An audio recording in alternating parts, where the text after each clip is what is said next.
તો અમદાવાદના નિકોલમાં પણ વરસાદી પાણી ભરાવાની સમસ્યા સામે આવી છે। અહીં મધુમાતી આવાસમાં પાણી ભરાયા છે। મોડી રાત્રે ધોધમાર વરસાદ પડતા પાણી ભરાઈ જવાની સમસ્યા સામે આવી।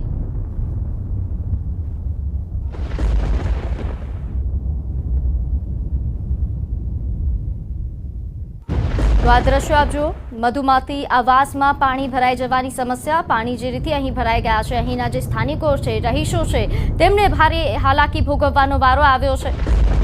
અમદાવાદના મધુમાતી આવાસ યોજના કે જ્યાં આ પાણી ભરાઈ જવાની સમસ્યાના દ્રશ્યો પણ સામે આવ્યા છે। ગત રાત્રે 1 વાગ્યા બાદ જે વરસાદી માહોલ અમદાવાદમાં છવાયો, જે ભારે વરસાદ પડ્યો, જેના કારણે ઠેર ઠેર આ જ પ્રકારની સમસ્યાઓ સામે આવી રહી છે। આ જ પ્રકારે ઠેર ઠેર પાણી ભરાઈ ગયા છે। ખાસ કરીને આપ જુઓ, તમામ એવા વિસ્તારો અમદાવાદના પોશ વિસ્તારો કે ત્યાં પણ આ જ પ્રકારની સમસ્યા સર્જાઈ છે। તો આ તરફ અખબારનગર અંડરપાસ પણ બંધ કરવામાં આવ્યો છે। મોડી રાત્રે ધોધમાર વરસાદથી અહીં પાણી ભરાઈ ગયા અને જેના કારણે અંડરપાસ બંધ કરવામાં આવ્યો છે। અંડરપાસમાં વરસાદી પાણી ભરાયા। અંડરપાસ બંધ કરતા વાહન ચાલકોને મુશ્કેલી પડી રહી છે।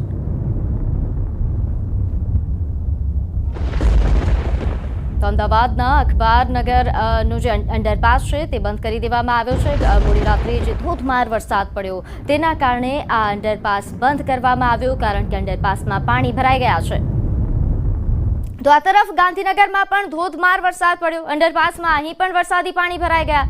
વાવોલ પંચદેવ મંદિર નજીક અંડરપાસમાં પાણી ભરાઈ જવાની સમસ્યા આવી। અંડરપાસમાં પાણી ભરાતા વાહન વ્યવહાર બંધ થયો છે। પાણી ભરાતા વાહન ચાલકોને મુશ્કેલીનો સામનો કરવો પડ્યો, જેના દ્રશ્યો પણ અમે આપને એક્સક્લુઝિવ દર્શાવી રહ્યા છે। આ ગાંધીનગરની પરિસ્થિતિ છે કે જ્યાં અંડરપાસમાં પાણી ભરાઈ જતા વાહન ચાલકો મુશ્કેલી ભોગવી રહ્યા છે। તો ગાંધીનગરના બે દ્રશ્યો આપ જુઓ કે જ્યાં વાહન ચાલકો અહીં ભારે વરસાદના કારણે જે પાણી ભરાઈ જવાની સમસ્યા છે તેનો સામનો કરી રહ્યા છે।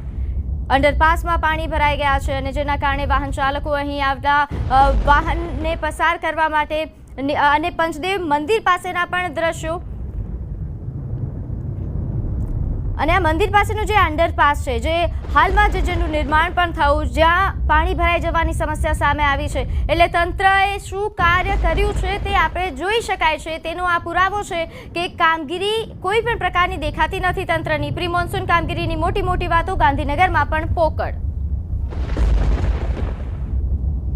તો વરસાદી માહોલમાં વાહન ચાલકો સંભાળજો હવે, કારણ કે ગાંધીનગરમાં ખાડામાં કાર ખાબકવાની ઘટના સામે આવી છે। રોડની બાજુમાં પડેલા ખાડામાં કાર ખાબકી, અનેક જગ્યાએ ખાડા પડતા વાહન ચાલકો હવે ભયમાં મુકાયા છે। કાર અને ડમ્પર ખાડામાં ખાબક્યા હોવાના દ્રશ્યો પણ સામે આવ્યા છે। તો ગાંધીનગરમાં પડેલા ભારે વરસાદ બાદ આવા પ્રકારના અકસ્માતોના પણ સમાચાર સામે આવી રહ્યા છે। વરસાદી માહોલમાં હવે વાહન ચાલકોએ સંભાળીને બહાર નીકળવું પડશે, કારણ કે ક્યાં કયા ખાડામાં કાર ખાબકે તેની કોઈ ગેરંટી નથી, કારણ કે ઠેર ઠેર આ જ પ્રકારના ખાડા પડ્યા છે। એ પછી અમદાવાદ હોય કે ગાંધીનગર।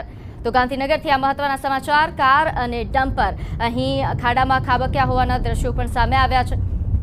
વરસાદી માહોલમાં હવે વાહન ચાલકોએ સંભાળવું પડશે, કારણ કે હવે આવી ઘટનાઓ થવાની શરૂઆત થઈ ગઈ છે। ચોમાસાની હજુ તો શરૂઆત જ છે, પરંતુ જે પ્રકારની કામગીરી તંત્રએ કરી છે તેના પર હવે ભરોસો કરાય એમ નથી। હવે લોકોએ જાતે જ સંભાળીને ચાલવું પડશે। તો ગાંધીનગરમાં બીજા વરસાદમાં જ આ પ્રકારની પરિસ્થિતિ સર્જાઈ છે કે કાર અને ડમ્પર ખાડામાં ખાબક્યા હોય તેવા પ્રકારની પરિસ્થિતિ। આ તરફ તમામ રાજ્યભરમાં આ જ પ્રકારની પરિસ્થિતિઓ સામે આવી રહી છે। સુરત જિલ્લામાં પણ ધોધમાર વરસાદ પડ્યો। પલસાણા, કામરેલી, બારડોલીમાં ધોધમાર વરસાદ પડ્યો, જેના દ્રશ્યો અમે આપને બતાવી રહ્યા છે। બારડોલીમાં જે ધોધમાર વરસાદ પડ્યો તેની જો વાત કરવામાં આવે, જેમાં ખાસ કડોદરા અને ચલથાણ જેમાં વરસાદ પડવાના કારણે અહીં વાહન ચાલકો ભારે હાલાકી ભોગવી રહ્યા છે। વીજળીના કડાકા ભડાકા સાથે ધોધમાર વરસાદ પડ્યો હતો। કીમ અને મોરબી રોડ પર પણ પાણી ભરાઈ જવાની સમસ્યા સામે આવી છે। તો સુરત જિલ્લામાં પણ ધોધમાર વરસાદ, અહીં પણ મેઘરાજાએ ધમાકેદાર બેટિંગ કરી અને જેના કારણે હવે સવાર પડતા જ વાહન ચાલકો મુશ્કેલીમાં મુકાયા છે, કારણ કે ઠેર ઠેર આ જ પ્રકારે પાણી ભરાઈ જવાની સમસ્યાઓ સામે આવી છે। ગત રાત્રે વીજળીના કડાકા ભડાકા સાથે અહીં ધોધમાર વરસાદ ખાબક્યો હતો, જેમાં કીમ મોરબી રોડ પર પાણી ભરાઈ જવાની સમસ્યા સર્જાઈ। પલસાણા, કામરેલી, બારડોલીમાં ધોધમાર વરસાદ પડ્યો। સુરત જિલ્લામાં ધોધમાર વરસાદના કારણે હાલ ઠેર ઠેર પાણી ભરાઈ જવાની સમસ્યાઓ સામે આવી રહી છે। વાહન ચાલકોને હાલાકી ભોગવવાનો વારો આવ્યો છે। ખાસ કરીને જો વાત કરવામાં આવે બારડોલીમાં પણ આ જ પ્રકારની સમસ્યા સર્જાઈ છે। ત્યારે હાલ સુરતમાં જે પ્રકારે વરસાદી માહોલ છવાયો છે તેને લઈને વધુ વિગત સાથે આપણી સાથે સંવાદદાતા કીર્તેશ જોડાઈ ગયા છે। કીર્તેશ, સુરતમાં કેવો માહોલ અને આ પહેલા બીજા વરસાદમાં જ સુરતની કેવી પરિસ્થિતિ થઈ?